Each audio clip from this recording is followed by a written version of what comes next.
Admiral Vorak paced across the command bridge of his flagship, a sleek, midnight blue cruiser at the head of the Zathari fleet. His gaze was fixed on the holographic display shimmering before him, where red dots represented each of his scout ships patrolling the galaxy's fringe regions. Each dot represented a vessel, a crew, a record of exploration, yet they were disappearing, vanishing without a trace the moment they neared a specific sector. Earth. The thought was incredulous, almost absurd. This small, supposedly primitive world on the edge of the galactic map was causing unparalleled chaos within his fleet. "Report, Lieutenant Karn," Vorak's voice resonated, rough with a blend of frustration and curiosity. His four-fingered hands clenched the edge of the hologram table, his blue-scaled skin glistening under the command room's low lights. Karn, a slender Zethri officer with a stern expression, stood at attention. "Admiral, I regret to inform you that we have lost another scout ship near the planet they call Earth. The vessel blinked off our scanners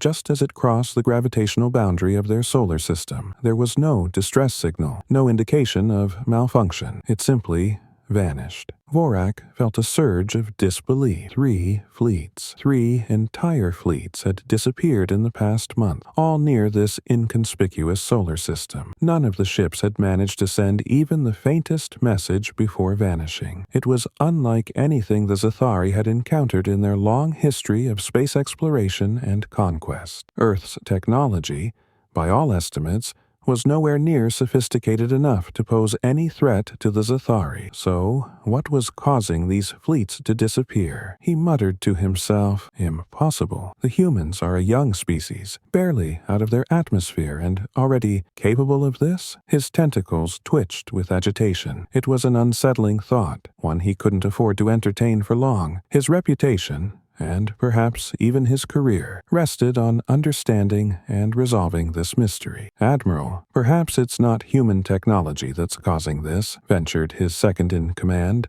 Sub-Admiral Lesdra, her bioluminescent skin flickering a soft green in the dim command center. "Could it be a natural phenomenon we've overlooked? A gravitational anomaly, perhaps? Or an unknown celestial body with unusual properties?" Vorak shook his head, his expression hardening. "Unlikely. Our sensors would have detected any significant gravitational irregularities. No, this is deliberate, Lestra, and I intend to find out who or what is behind it." The bridge buzzed with activity as alien officers and crew members scurried to fulfill their assignments. Species from across the galaxy, each with their own unique physiology and specialties, manned the consoles and stations. The Zathari had assembled a coalition of sorts, drawing expertise from all corners of the galaxy to ensure the Confederation's dominance. Yet, for all their advanced technology and collective experience, they were still baffled by this enigmatic, backwater world. Vorak straightened, his gaze unyielding. "Prepare a diplomatic vessel," he ordered, his voice firm. "We'll approach openly this time. No more stealth. If the humans have indeed developed such formidable defenses, we must know how." His command resonated through the bridge, sparking a flurry of activity as the crew rushed to make preparations. Lestra hesitated, then voiced the concern lingering in the recycled air. "And if they prove hostile, Admiral?" Vorak turned to face the vast view screen, where the blue-green orb of Earth hovered at the center of their display, deceptively peaceful and inviting. "Then may the cosmic architects have mercy on us all," he said softly, though his eyes betrayed a steely resolve. He would unravel this mystery, even if it meant engaging with a world as unfathomable as Earth itself. Meanwhile, thousands of light-years away, deep within the solar system's third planet, Dr. Lena Carter removed her VR headset with a triumphant smile. Her facility, nestled beneath the Rocky Mountains, was filled with the quiet hum of technology and the excited murmurs of her team. Lena was no ordinary scientist. She was the lead architect behind Earth's most ambitious and secretive defense project, the Quantum Phasing Shield, and today she had successfully diverted yet another alien fleet. "Well, team. That's another fleet neutralized, Lena announced, her voice brimming with satisfaction. The shield is performing beyond expectations. Every ship that gets close is phased out, sent to a localized dimension where they can't do any harm or call for reinforcements. The room erupted in applause and cheers. The shield system, which employed quantum tunneling and dimensional phasing, had quickly become Earth's best-kept secret and its most formidable defense. Lena's creation allowed Earth to sidestep incoming alien threats by phasing them into temporary, harmless dimensions. It was elegant, non-violent, and, most importantly, it bought Earth precious time to prepare for whatever lay beyond their corner of the galaxy. Colonel Sam Garrett, the facility's military liaison, approached Lena with a mix of awe and concern etched onto his rugged face. "Outstanding work, Dr. Carter. But we can't keep this up forever. Sooner or later, they're going to figure out what we're doing." Lena nodded, her enthusiasm tempered by the weight of his words. "I know, Sam, but every fleet we divert gives us more time. Time to develop better defenses. Time to prepare the world for the reality of extraterrestrial life. Humanity isn't ready for open contact yet. We're still too fractured. Too vulnerable. And where exactly are we sending these alien ships?" a young technician asked, voicing the question that had been on everyone's mind. Lena's eyes twinkled with a hint of mischief. "Let's just say they're getting a scenic tour of alternate dimensions. They're perfectly safe, just temporarily misplaced." As if on cue, alarms blared throughout the facility, cutting through the team's laughter and celebration. A frantic voice crackled over the intercom. "Dr. Carter, we're detecting a massive object entering the solar system. It's not trying to hide this time." The mood in the room shifted instantly, from excitement to tense anticipation. Lena and Colonel Garrett exchanged a knowing look, the weight of their responsibility settling heavily upon them. The game, it seemed, had changed. "Looks like our cosmic neighbors are done playing hide-and-seek," Garrett muttered, clenching his fists. Lena took a deep breath, squaring her shoulders. "Then it's time we show them what humanity is truly capable of. Initiate full shield protocols and prepare all contingency plans." The facility erupted into controlled chaos as Lena's team mobilized, each member aware that they stood on the brink of a historic moment. Humanity had managed to keep its incredible technological leap hidden from both its own population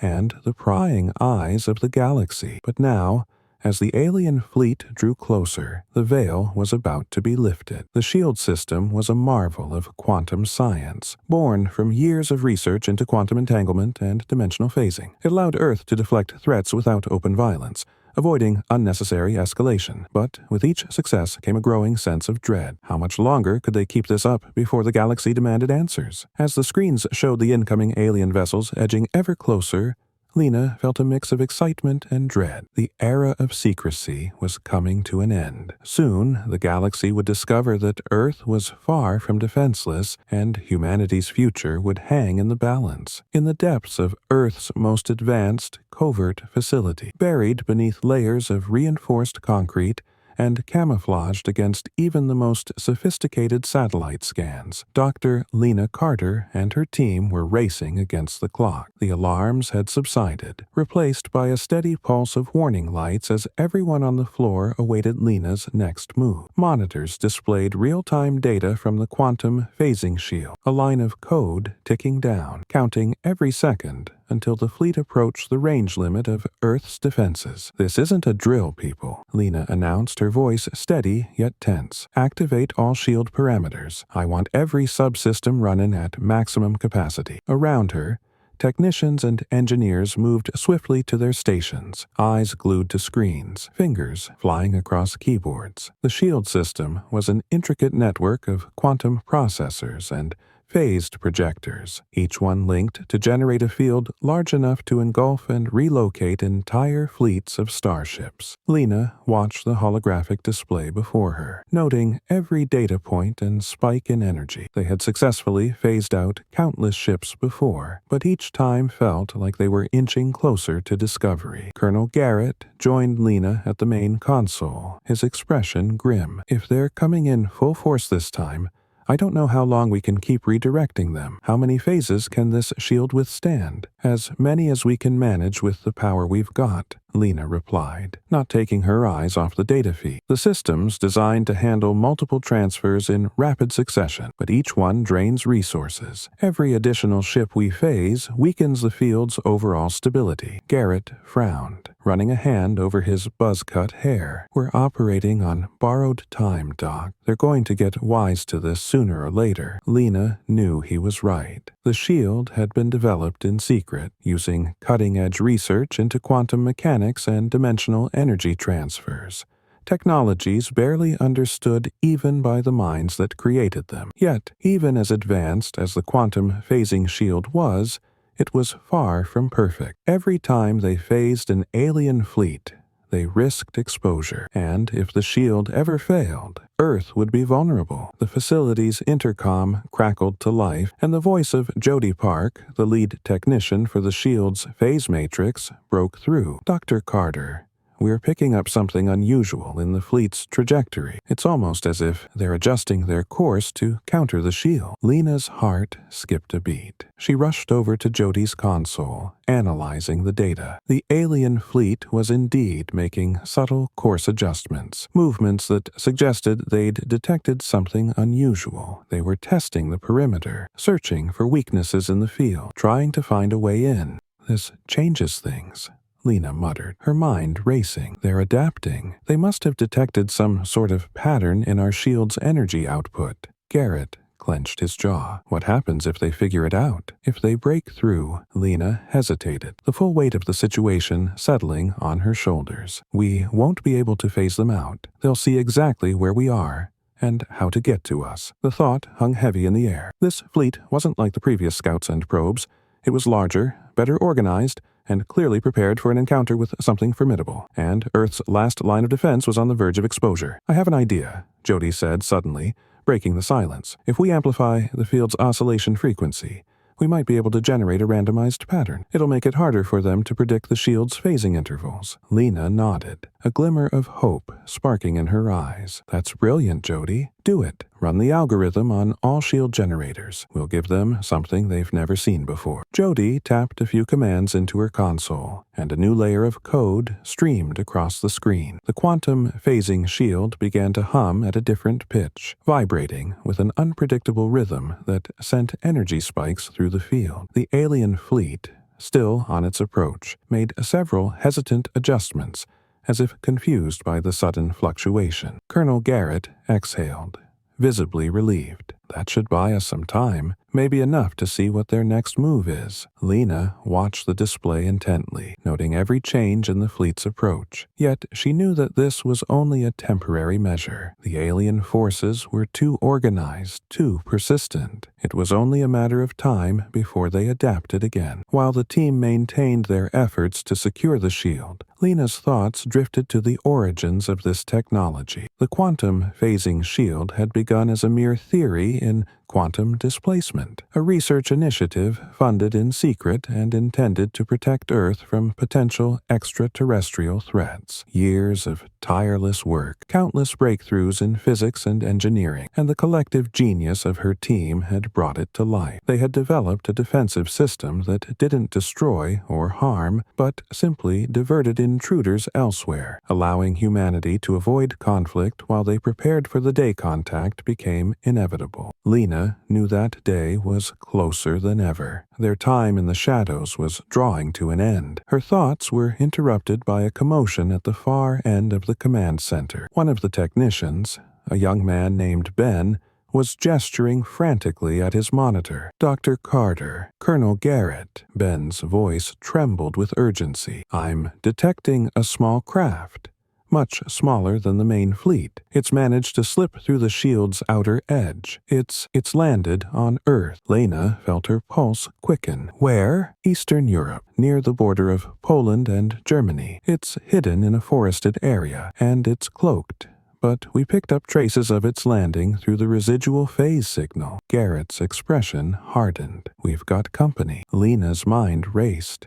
This was unprecedented. No alien craft had ever breached the shield and reached Earth's surface. She knew they couldn't risk letting this one roam unchecked. The implications were staggering. If the alien crew had evaded their defenses, they might uncover details about Earth's technology and relay the information back to the main fleet. "We need to contain this immediately," Lena said, her voice resolute. "Colonel, mobilize a reconnaissance team. They'll be equipped with cloaking tech and pulse disruptors. Their orders are to locate, intercept, and, if possible, make contact with the occupants." Garrett nodded. "Understood. I'll take my best people. We'll keep it low profile and avoid unnecessary confrontation." As Garrett hurried off to assemble his team, Lena turned back to the quantum phasing shield's monitors, her mind spinning with the potential outcomes. This was a delicate situation, one that required precision and caution. If they mishandled it, Earth's existence and defenses could be exposed to a galaxy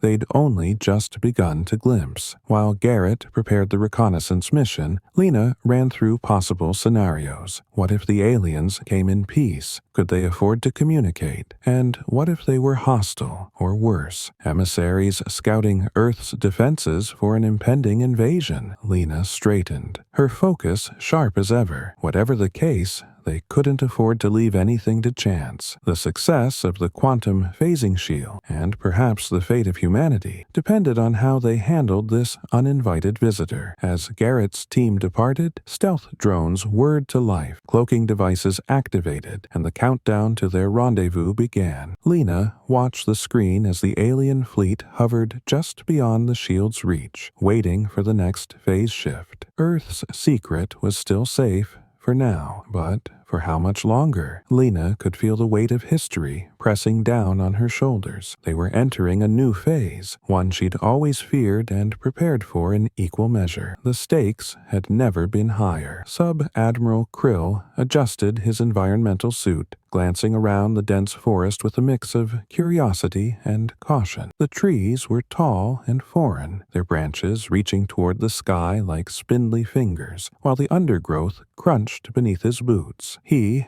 and his team of 3 had landed in a secluded, forested area on Earth's surface, their cloaking field active to avoid detection. The mission was simple: gather information on the strange forces that had been causing entire fleets to vanish without a trace. But the simplicity of the mission was belied by the mystery surrounding this planet. Krill's 2 crew members, Saru and Jax, moved silently beside him, scanning the surroundings with handheld devices. Their biosuits reflected the ambient light, blending seamlessly with the foliage. The third member, a junior officer named Mira, was busy calibrating her signal scrambler to avoid detection from any Earth-based technology. Krill examined his handheld scanner, which displayed a map of Earth's magnetic and gravitational fields. The readings were astonishing. Unlike anything he had encountered before, the planet seemed to emanate a faint energy signature that was remarkably stable, but subtly complex, as if layers of invisible forces were in play. No wonder the Earth system had managed to disrupt the Zethri fleets. This planet was not as primitive as they'd assumed. "Sub-Admiral,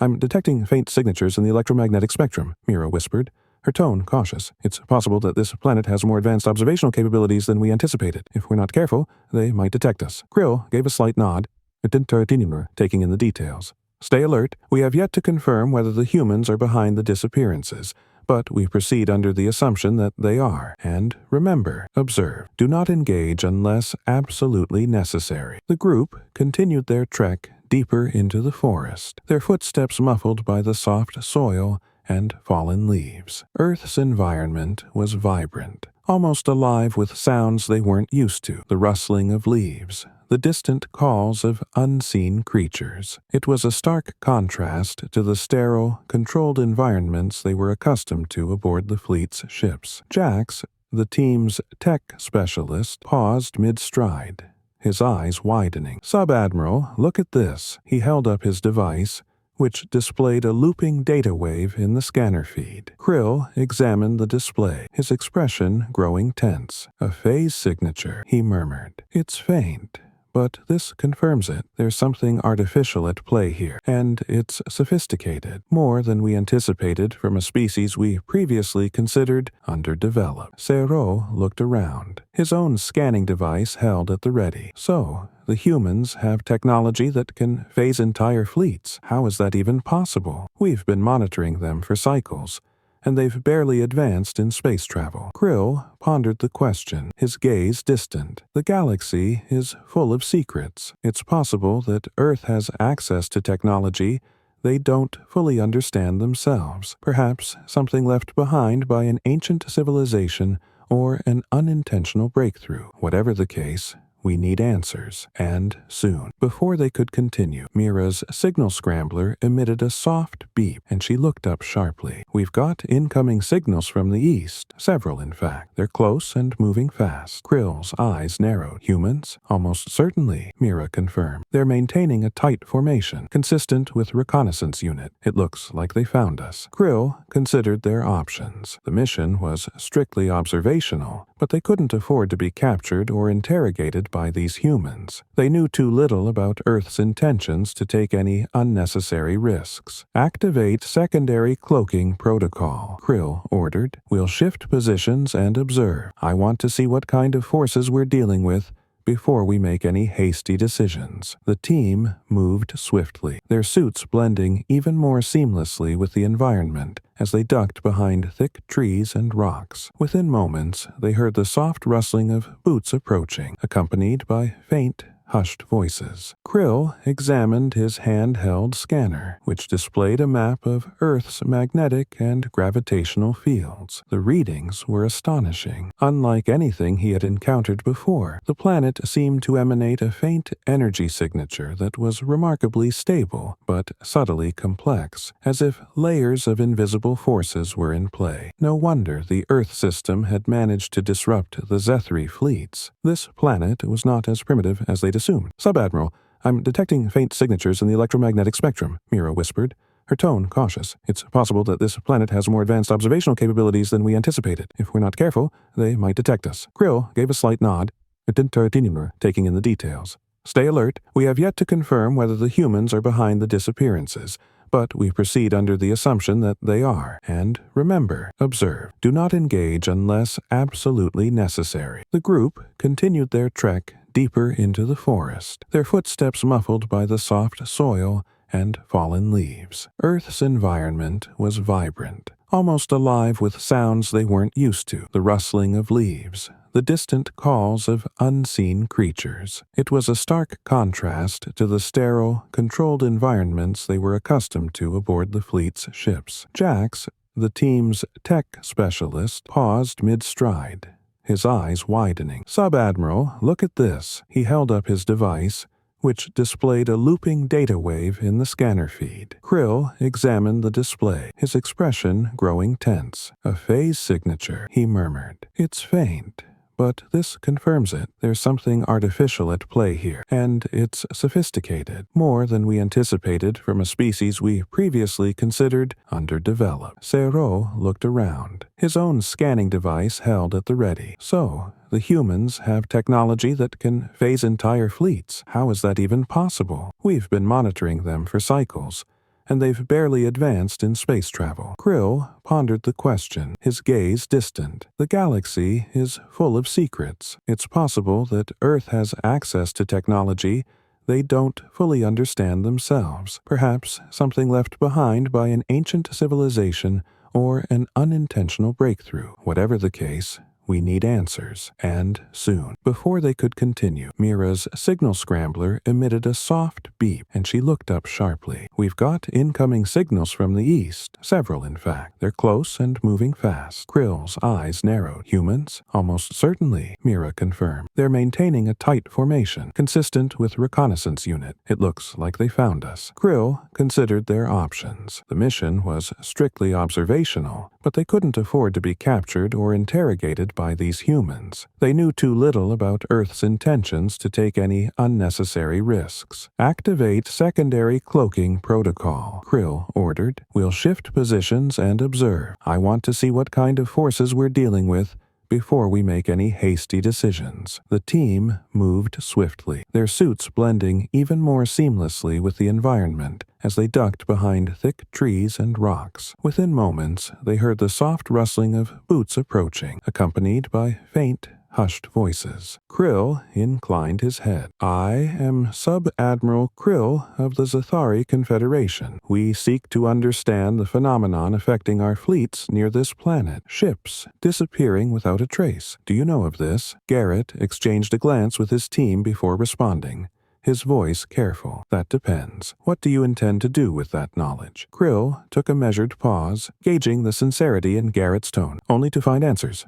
Nothing more." A silence settled between them, each side assessing the other. Garrett seemed to reach a decision, nodding slightly. "I'll take you to someone who might be able to answer your questions. But understand this.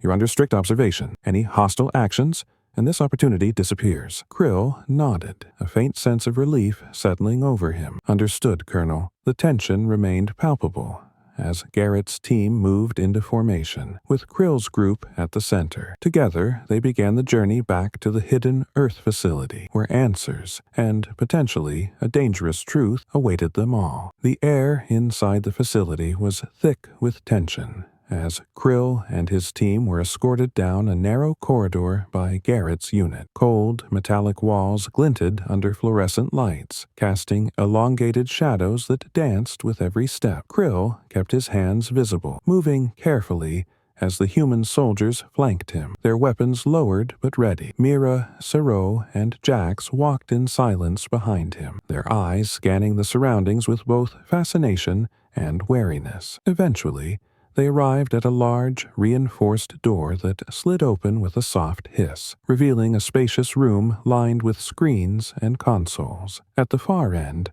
Dr. Lena Carter waited, her expression a mix of guarded curiosity and determination. She watched the aliens intently, as if sizing up every detail, every twitch and flicker of their strange bioluminescent skin. Garrett motioned for Krill and his team to stand in the center of the room. He turned to Lena, his tone measured. "Doctor, this is Sub-Admiral Krill of the Zathari Confederation. He's here looking for answers about the disappearances of his fleet." Lena's gaze remained steady as she approached Krill. "I assume you've noticed the lack of distress signals, the absence of debris fields. Your fleets didn't just vanish. They were redirected." Krill's eyes narrowed, a mixture of suspicion and intrigue. "Redirected?" he repeated, the word coming out with a slight distortion through his voice modulator. Lena took a deep breath, knowing the weight of the revelation she was about to share. "Yes, we developed a defense mechanism, something we call the quantum phasing shield. When alien vessels approach Earth's vicinity, the shield activates, displacing them into a separate dimension. They're not destroyed.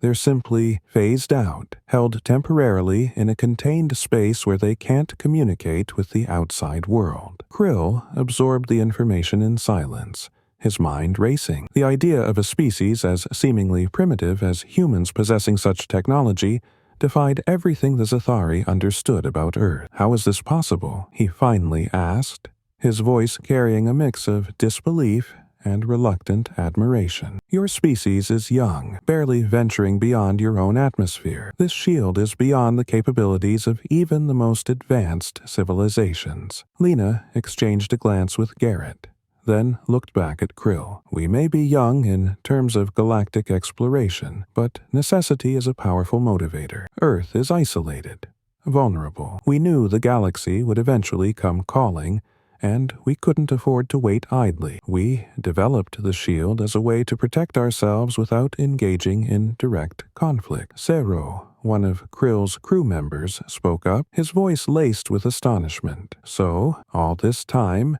you've just been hiding, using this shield to keep your presence undetected?" Lena nodded. "Exactly. The shield buys us time to advance, to unify, to prepare for a future where we might interact openly with the galaxy. We want peace, but we're also realistic. Not every species we encounter may have peaceful intentions." Krill's mandibles twitched thoughtfully. "You are cautious, yet remarkably advanced for your age. But your caution has also caused confusion and concern among those of us who have lost fleets to this shield of yours. We believed our ships were being eliminated, consumed by some unknown force. Do you realize the fear this has spread among my people? Lena took a deep breath, understanding his perspective. We knew there would be risks. We weren't sure if or when someone would come looking, but consider our position, Sub-Admiral. We're a single planet on the edge of galactic society, outmatched in every way. The shield allows us to protect ourselves without causing harm. Krill considered this, nodding slowly. It's a clever defense, non-violent yet effective. But I must warn you, Doctor, if the Zathari Confederation believes Earth to be a threat, they won't hesitate to launch a full-scale invasion. The Confederation's leaders are wary of anything they can't control. Garrett stepped forward, his tone firm, which is exactly why we're telling you this. We want a diplomatic solution, not a war. We can't keep using the shield forever without risking exposure, and we'd rather build trust than live in fear of discovery. Krill's gaze shifted between Garrett and Lena. And you're willing to trust that I'll convey this message of peace to my superiors? Lena nodded, a hint of hope in her eyes. Yes, we believe you understand the value of a diplomatic approach. It's a gamble, but one we're willing to take if it means avoiding unnecessary conflict. As the room fell silent, Mira, Krill's communications officer, glanced at her sub-admiral, her voice hesitant. Sir, if what they're saying is true, this shield technology could be a remarkable advancement for peaceful relations. It's a system designed to avoid conflict, not provoke it. Krill held up a hand, signaling for patience. He could sense the sincerity in Lena's words, but he knew the Zathari wouldn't simply take this revelation at face value. Yet, he also understood the potential implications of the shield technology. If Earth had truly developed such a sophisticated defense mechanism, it could revolutionize the way galactic powers approached interstellar diplomacy. At that moment, an alarm blared from one of the facility's consoles, cutting through the tense atmosphere. A technician scrambled to interpret the readings, her face draining of color. Dr. Carter, we have an incoming fleet. It's massive, larger than anything we've intercepted before. Lena's eyes widened. The main Zathari fleet. They've come in full force. Krill's posture stiffened, a mixture of concern and resolve hardening his features. That would be Admiral Vorak. He's been leading the investigation into the disappearances. If he believes Earth to be a threat, he won't hesitate to take action. Lena turned to Garrett, her mind racing. Activate the shield immediately. We need to buy ourselves as much time as possible. Garrett barked orders, and the facility's lights dimmed as power diverted to the quantum phasing shield. The ground beneath them thrummed with energy as the shield activated, creating a vast, invisible barrier around Earth's atmosphere. Yet, Lena knew that if Vorak's fleet was prepared, they'd find a way to disrupt the shield's phasing pattern. Krill stepped forward, his expression intense. Doctor, allow me to communicate with Vorak. If I can convince him to stand down, perhaps we can avoid a disastrous confrontation. Lena hesitated, realizing the risk involved. But they had little choice. She nodded, gesturing to the communications console. You're our best chance of preventing a conflict. Please, do whatever you can. Krill activated his communicator, tuning it to the Zathari fleet's frequency. This is Sub-Admiral Krill, requesting immediate contact with Admiral Vorak. Stand down. I repeat, stand down. Earth poses no threat to the Confederation. A tense silence followed, broken only by the low hum of the shield and the rapid typing of technicians at their consoles. Finally, a harsh, static-laden voice filled the room, cold and unyielding. Sub-Admiral Krill, Vorak's voice boomed, dripping with suspicion. Explain your presence on this planet. Why are you defending these humans? Krill took a steadying breath. Admiral, Earth has developed a defensive mechanism, an advanced technology that phases incoming vessels to prevent conflict. They do not seek war, they merely wish to protect their world. There was a long pause, and Lena held her breath, sensing the weight of the moment. Vorak's voice returned, filled with disdain. Do you expect me to believe these primitives developed such technology? This is clearly a prelude to something far more dangerous. Admiral, please, Krill replied firmly. I've seen their intentions firsthand. They're willing to open diplomatic channels to offer explanations. They have not harmed a single Zathari. This shield is a tool of defense, not offense. Another pause. Then Vorak's response crackled through. Very well, Krill. I'll give them one chance to prove themselves. But if there's any sign of deception, Earth will face the full might of the Zathari Confederation. The line went dead, but Krill's message had gotten through. Lena exhaled, relief and dread mingling in her chest. The first step toward peace had been taken, but the stakes had never been higher. The silence in the command center was electric, broken only by the hum of the quantum phasing shield operating at full capacity. Lena glanced around the room, seeing the tension etched on every face, including Garrett's. They had bought themselves a fragile ceasefire, but it would only last as long as Admiral Vorak's patience, and by all accounts, the Zathari Admiral was not known for his patience. Sub-Admiral Krill remained at the communications console, poised and alert. He knew the gravity of this moment. One wrong word could lead to catastrophe. Lena took a deep breath, calming herself before stepping toward him. "Thank you, Krill. Without your support, this meeting wouldn't even be a possibility." Krill gave a curt nod, his gaze steady. "Do not mistake this as a victory, Dr. Carter. Vorak is not easily convinced. He will test your resolve. If he detects even the slightest deception, he will strike." Lena understood. They couldn't afford any mistakes. She motioned to the technician in charge of external communication channels. "Prepare to open a live channel to Admiral Vorak. We'll engage as soon as the signal is stable." Within moments, the technician gave a thumbs up, and the screen on the far wall flickered to life. Admiral Vorak's imposing figure appeared, his stern expression set against the backdrop of his flagship's command bridge. His gaze swept across the humans in the room before settling on Lena. "Dr. Lena Carter," Vorak began, his voice cold and controlled. "I am granting you this one opportunity to explain yourselves. Know that any attempt to deceive me will result in swift and absolute retaliation." Lena stood tall, keeping her tone calm yet resolute. "Admiral Vorak, I appreciate this opportunity. My name is Dr. Lena Carter, lead scientist and architect of the quantum phasing shield. This technology was developed solely for Earth's protection. It phases incoming ships into a separate dimension, effectively relocating them without causing harm. We had no intention of provoking or threatening the Zathari Confederation." Vorak's eyes narrowed, suspicion evident. "Why should we believe you, Dr. Carter? The Confederation has lost countless ships to your shield.